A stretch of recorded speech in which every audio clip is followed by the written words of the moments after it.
Assalamualaikum warahmatullahi wabarakatuh. Jumpa lagi dengan saya Kusnayani, guru biologi SMA Negeri 1 Ciranyang, Kabupaten Cianjur, Provinsi Jawa Barat. Nah, pada kesempatan ini saya ingin mencoba menjelaskan tentang salah satu rekayasa genetik atau genetic engineering, yaitu dengan teknik cloning. Ya. Yang akan saya jelaskan di sini adalah tentang cloning dari domba Dolly. Ya. Sebelum kita lanjutkan ke eh, materi tentang cloning domba Dolly, kita bisa flashback ke belakang bahwa tentang klon ini secara alami, ini tentang cloning itu atau kembaran ya, klon itu bisa dilihat dari proses terjadinya kembar identik ya pada manusia ya. Kita mengetahui bahwa kembar identik itu berasal dari satu sel sperma dan satu sel telur ya. Satu sel sperma dan satu sel telur. Nah, di mana kita mengetahui bahwa set kromosomnya adalah N, ini juga sama N ya. Ini N sama-sama N ya. Sama-sama N. Nah, kemudian ini mengalami fertilisasi, ini menghasilkan embrio zigot ya yang 2N ya. Jadi sperma N, sel telur N, ini menghasilkan zigot yang 2N. Kemudian mengalami mitosis satu kali di sini, mengalami mitosis satu kali. Ini seharusnya tidak boleh terjadi ya mitosis ini. Nah, pada mekanisme kembar identik ini terjadi pembelahan zigot ya satu kali, sehingga terjadi ini secara mitosis dan terbentuk zigot 2N ya, ini masing-masing 2N. Maaf, ini 2N 2 ya.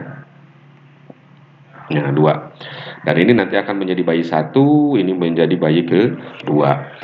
Nah, meskipun berasal dari satu sel sperma dengan satu sel telur ya, tetap bayi ini memiliki perbedaan ya. Jadi tidak sama 100% ya. Cloning ini secara alami seperti ini. Ini beberapa hewan yang sudah berhasil diklon ya oleh para ahli ya. Ada domba, kemudian ada anjing, ada kucing, ada kuda, ada babi ya. Ini adalah yang akan saya jelaskan mengenai bagaimana cloning yang terjadi pada domba yang diberi nama domba Dolly ini ya. Tahun 96 dan meninggal tahun 2003 ya. Ada beberapa masalah yang mengenai cloning pada Dolly ini ya. Ya, oke, siswa kelas 12 yang saya cintai, kita mulai bagaimana proses cloning yang terjadi pada domba Dolly ya.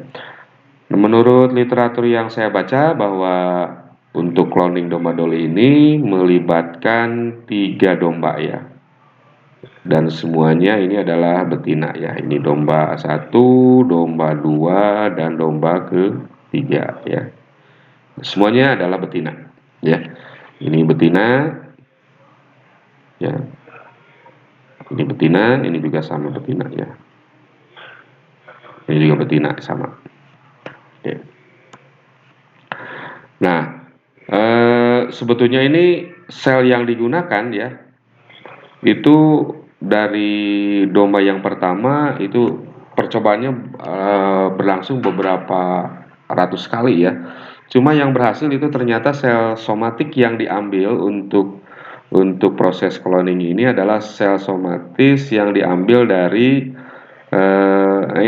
kelenjar susu ya sebagai donornya, atau dalam istilah lain ini diambil dari sel ambing gitu kan ya. Dan ini kita tahu bahwa sel kelenjar susu ini berarti adalah 2N ini ya. Ini set kromosomnya adalah diploid ya. Kemudian dari domba yang kedua ini diambil sel telurnya, ini varietasnya beda ya, ini mukanya putih, ini mukanya hitam ya. Diambil sel telurnya ya, ini oleh ahli biologi molekuler tentu saja ya, dengan menggunakan pipet itu diambil, dibuang atau dihilangkan nukleusnya. Jadi yang digunakan adalah hanya sitoplasma dari ovum ini. Jadi kita tahu bahwa ovum ini kan ininya N gitu kan, N ya, ada N haploid ya. Jadi yang digunakan di sini sitoplasmanya, nukleusnya ini dibuang. Nah ini kemudian ini disatukan ya, ini disatukan antara sitoplasma ovum dari domba kedua dengan nukleus dari sel donor dari kelenjar susunya, yang diambil adalah nukleusnya yang di sini ya. Ini dengan menggunakan induksi listrik dengan teknik tertentu nih ya. Saya juga kurang begitu paham ya, kurang paham tentang bagaimana menyatukan nukleus dengan sitoplasma ini. Nah ini terbentuklah di sini adalah sel dari induk dari domba yang pertama ini. Ini memiliki set kromosom adalah 2N ya.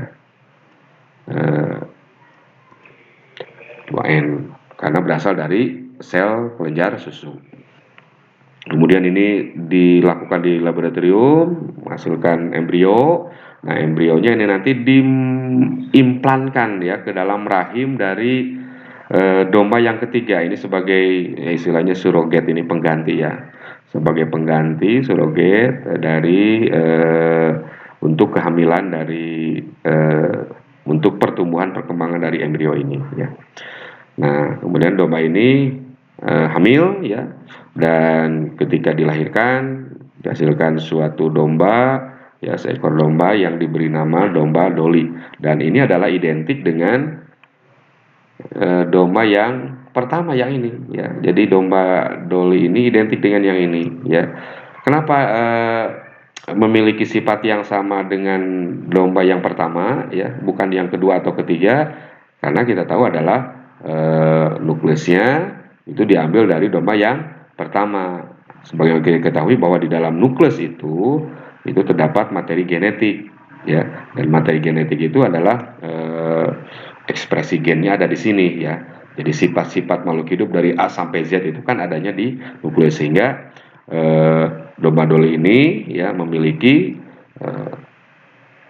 fenotip, genotip yang sama dengan domba yang pertama ya, bermuka putih bukan bermuka hitam ya, dan berjenis kelamin betina tentu saja karena diambil dari domba induknya ya yang berkelamin betina, dari sel kelenjar susunya yang betina, berarti kromosomnya adalah XX ya. Jadi domba Dolly ini berkelamin betina.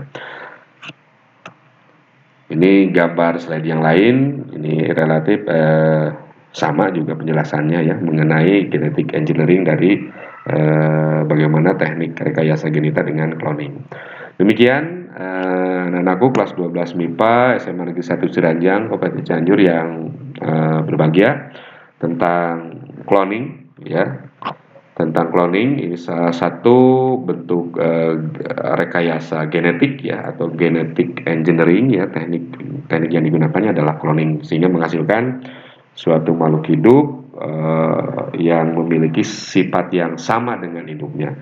Dan ini bukan reproduksi secara seksual karena tidak melibatkan sperma ya dalam perkembangan embrionya. Jadi ini adalah termasuk reproduksi secara vegetatif ya, cuma dengan teknik cloning yang merupakan teknik yang canggih ya.